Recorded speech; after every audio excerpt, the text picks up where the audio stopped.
Ilagay natin ang ating kanang kamay sa kaliwang dibdib at awitin natin ng buong dangal ang lupang hinirang sa saliw ng musika ng Pasig City Symphonic Band. Mga kababayan, ang pambansang awit ng Pilipinas.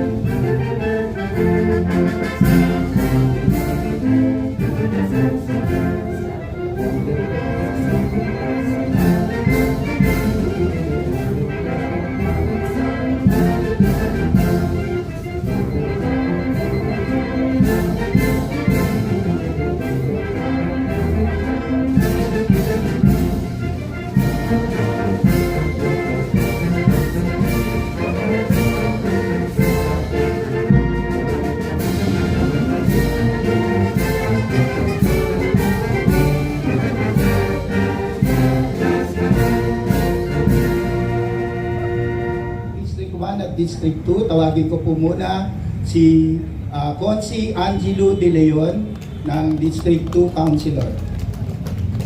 Thank you po, Pastor. Ang salita ng Diyos.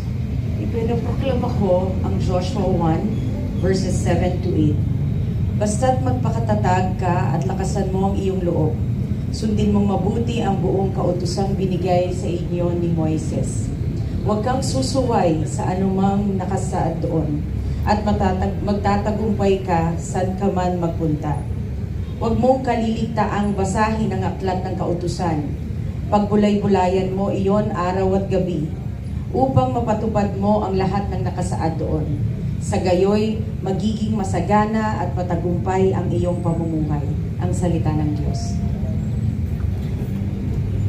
Ngayon naman po ay tawagin natin si Consi Mark Hill Boltad de los Santos.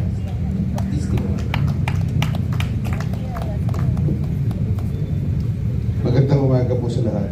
Ipinoproklama ko ang 1 Kapitulo 6, talata 66 hanggang 68. Mula nooy, marami sa kanyang mga alagad ang tumalikod at hindi na sumama sa kanya.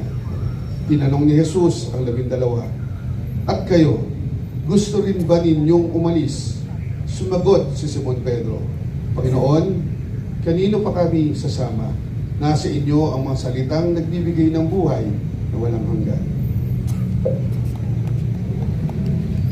Tawagin naman po natin ang ating iginagalang po na kinatawan sa ang ating pong Congressman Roman Romulo. Magandang umaga po sa ating lahat. Ipinoproklama ko ang Mateo chapter 6 verses 31 to 34.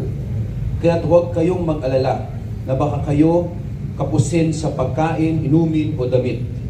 Hindi ba't ang mga hentil ang mga nababahala tungkol sa mga bagay na ito? Alam na ng inyong Ama na nasa langit na kailangan ninyo ang lahat na ito. Ngunit higit sa lahat ay bigyan halaga ninyo ang kaharian ng Diyos at ang pamumuhay ng ayon sa kanyang kalooban. At ibibigay niya sa inyo ang lahat ng mga bagay nito. Kaya nga, huwag ninyong alalahanin ang bukas, sapagkat ang bukas ang mag-aalala sa sarili niya. Sapat na ang inyong mga suliranin sa bawat araw-araw. God bless po sa atin lahat. Ngayon naman po, tawagin po natin ang ating Vice Mayor, Robert Jaworski po.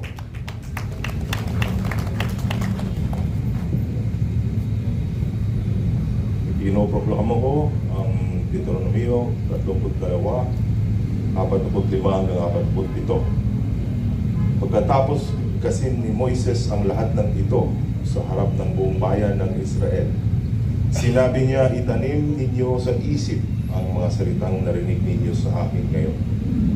Ituro ninyo sa inyong mga anak upang masunod nilang mabuti ang buong kautusan. Mahalaga ang mga salitang ito sapagkat dito nakasalalay ang inyong buhay.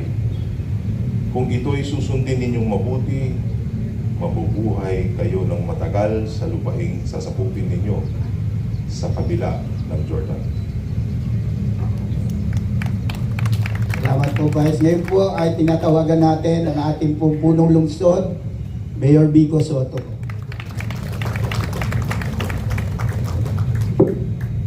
Pinoproklama ko ang 1, 13, 34 hanggang 35. Isang bagong utos ang binibigay ko sa inyo ngayon, magmahalan kayo. Kung paano ko kayo minahal, gayon din naman, magmahalan kayo. Kung kayo'y may pagmamahal sa isa't isa, makikilala ng lahat na kayo'y mga alagad ko.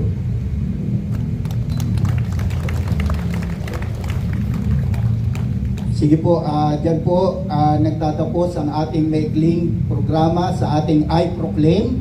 At sa ngalan po ng City of Pasig Ministers Alliance ay nagpapasalamat po kami. Nakasama po natin ang pamahalaang lungsod ng Pasig sa paggunita po ng National Bible Month Celebration 2026. Salamat po.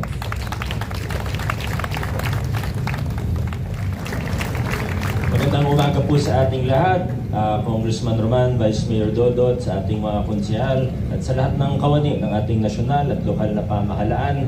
Tayo po'y taus-pusong nagpapasalamat ngayong National Bible Month at ngayong umaga na ito. Una sa City of Pasig Ministers Alliance, Chairman Pastor Arnel. Nasaan po siya? Ayun. Chairman Pastor Arnel and company kina Pastor Nelson at lahat na mga kasama natin sa CPMA. Maraming salamat po sa inyo. Hindi lang para sa flag raising natin ngayon, kundi sa tuloy-tuloy na partnership ninyo sa ating lokal na pamahalaan. Ganun din po kina Ma'am Vanessa ng Philippine Bible Society at sa buong United Bible Societies. At sa lahat pa po ng mga kasama natin sa iba't ibang aktibidades para sa National Bible Month. Maraming salamat po. Yun lang po muna. Sa susunod na po mga announcements ni Dr. Panaligan. Magandang umaga sa ating lahat. Adjourn na po tayo.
Thank you po.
Masasampal lang wala. Sampal.